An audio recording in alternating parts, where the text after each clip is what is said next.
আসসালামু আলাইকুম। আজকে আমি আপনাদের সামনে একটি গুরুত্বপূর্ণ ভিডিও নিয়ে উপস্থিত হয়েছি। এই ভিডিওটির মেন কারণ হচ্ছে অনেক গার্জেন আমাদেরকে বলে বা আমাকে বলে যে আমার ছেলেটা বাড়িতে পড়তে বসছে না, যদিও পড়তে বসছে তো মোবাইলের জেদটা বেশি, বা পড়ার সময়টুকু মোবাইল নিয়ে সময় কাটাচ্ছে, অতিবাহিত করছে, পড়াশোনায় মনোযোগ নেই, খাওয়ার সময় মোবাইল, মানে এভরিথিং, মানে যে কোনো সময় মোবাইলের সঙ্গে ব্যস্ততার মধ্যে থাকছে। তো ওনারা চাইছেন যে কি রিকমেন্ডেশন দেওয়া যায় বা কি এর সলিউশনটা কি বা সমাধানটা কি। ঠিক আছে, আমরা জেনে নিই আসলে এর সমাধান আছে না নাই। একটা কথা, অ্যাকর্ডিং টু সাইকোলজিস্ট, যারা মনোবিজ্ঞানী, তাদের মতামত অনুযায়ী একটা বাচ্চা যদি ভুল করে, একটা ছেলে বা মেয়ে যদি ওরা যদি ভুল করে, তাহলে সর্বপ্রথম দায়ী কে হবে? তো এই মনোবিজ্ঞানীদের মতে একটা বাচ্চার ভুল করার পিছনে সর্বপ্রথম দায়ী হচ্ছে তার বাবা মা। কেন?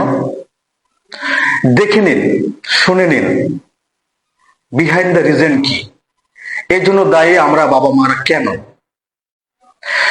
বিগত দিনগুলিতে একটা সময় ছিল, যদি কোনো বাচ্চা কান্নাকাটি করত, জেদ, অনেক কিছু চাওয়া, বাবা এটা নিব ওটা নিব, পড়তে ভালো লাগে না, কান্নাকাটি করে, সেই সময়গুলিতে সেই বাচ্চাটার মন জোগানোর জন্য বাবা মা তাকে সান্ত্বনামূলক অনেক কথা বলতো। হয় তাকে নতুন খেলনা কিনে এনে দিত, মা বা বাবা তাকে কোলে করে বাইরে নিয়ে গিয়ে হয়তো অনেক কিছু বোঝাতো, শোনাতো, অনেক কিছুর মধ্য দিয়ে তাকে বোঝানোর চেষ্টা করত। মা হয়তো তাকে আদর করে কোলে করে বসে রেখে অনেক কিছু শোনাতো, হয় চকলেট দিয়ে বোঝাতো, টাকা দিয়ে বোঝাতো, বা ভবিষ্যতে কোনো কিছু দেবে এরকম প্রতিশ্রুতি দিয়ে বোঝাতো। কিন্তু বর্তমানে আজকে যদি একটা বাচ্চা জেদ করে, পড়াশোনা না করে, ডিস্টার্ব করে, তাহলে তাকে ক্ষণিকের জন্য তার হাতে মোবাইল তুলে দেওয়া হয়। মা সাংসারিক কোনো কাজ করবে, মায়ের কাজে ডিস্টার্ব হবে, বাচ্চা ডিস্টার্ব করবে মাকে, সেই জন্য বাচ্চাকে সান্ত্বনা দেওয়ার জন্য মা তার সেই কাজটিকে সঠিকভাবে করবে বলে বাচ্চার হাতে মোবাইল তুলে দেয়। বাবা তুই মোবাইল দেখ। আমরাই তো ভুল করছি। আজকে বাচ্চাকে পড়তে বসিয়ে রেখে মা হাতে মোবাইল নিয়ে শর্ট ভিডিও দেখে, সিরিয়াল দেখে, হয়তো বা বাচ্চাকে শুয়ে রেখে মা একদিকে মোবাইল দেখে, বাবা একদিকে মোবাইল দেখে। বাচ্চা কি শিখবে বলেন? দোষীটা কে? আপনি তো প্রথম থেকে একটা বাচ্চা কাঁদছিল, আপনি ওকে চুপানোর জন্য মোবাইলে গান জুড়ে গিয়ে তার পাশে রেখেছেন, বাচ্চাকে গান শুনিয়েছেন। দোষীটা তো আপনি। আপনার পরিবেশটা, আপনার বাড়ি পরিবেশটা, সবার হাতে মোবাইল, মায়ের হাতে মোবাইল, বাবার হাতে মোবাইল, দাদুর হাতে মোবাইল, দিদার হাতে মোবাইল।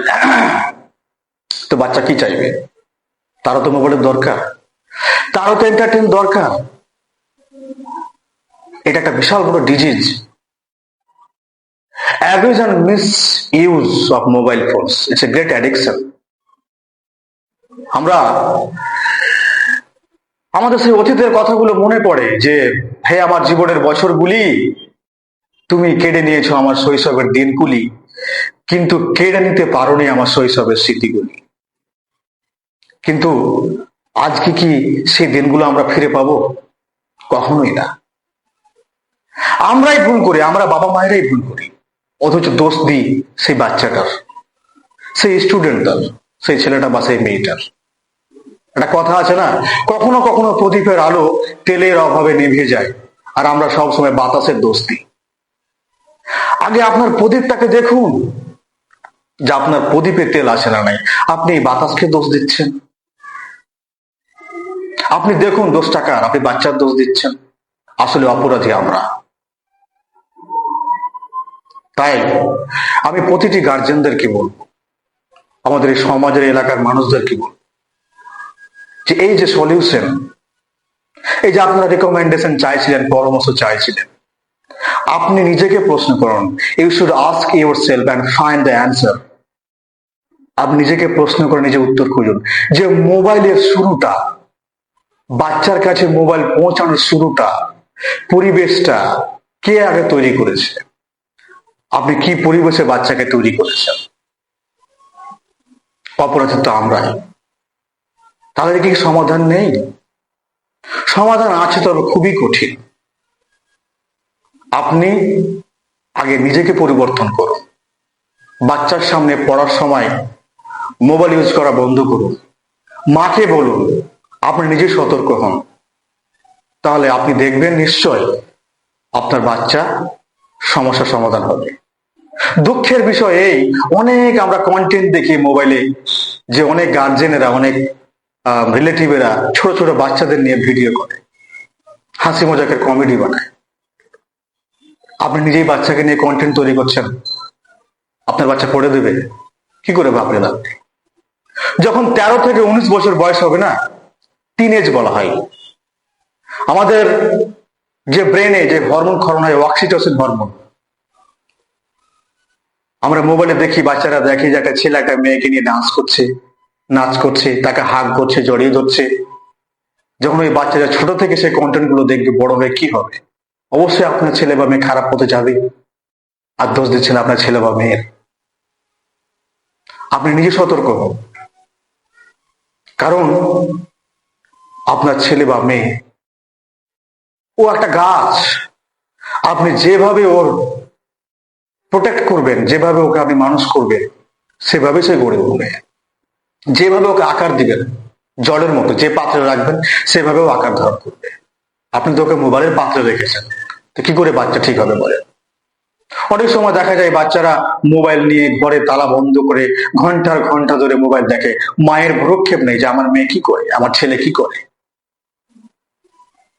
ভুলটা তো আমাদের সমাজের, আমাদের সরকারের। যে একটা বয়স হলে, একটা সিজন পার হলে পরে মোবাইল দেওয়া হবে। মোবাইল শুধুমাত্র এডুকেশনের জন্য? মোবাইল শুধু কি এডুকেশনাল ভিডিও হয়? এই সমাধান করা খুবই মুশকিল। আপনি আগে নিজে সতর্ক হন, আপনি মোবাইল ইউজ করা কম করুন, নিশ্চয় দেখবেন আপনার ছেলে মেয়েও সেই পথে আসবে। বলার মাধ্যমে ভুল ত্রুটি হলে আমি ক্ষমা চাইছি। আসসালামু আলাইকুম, ধন্যবাদ।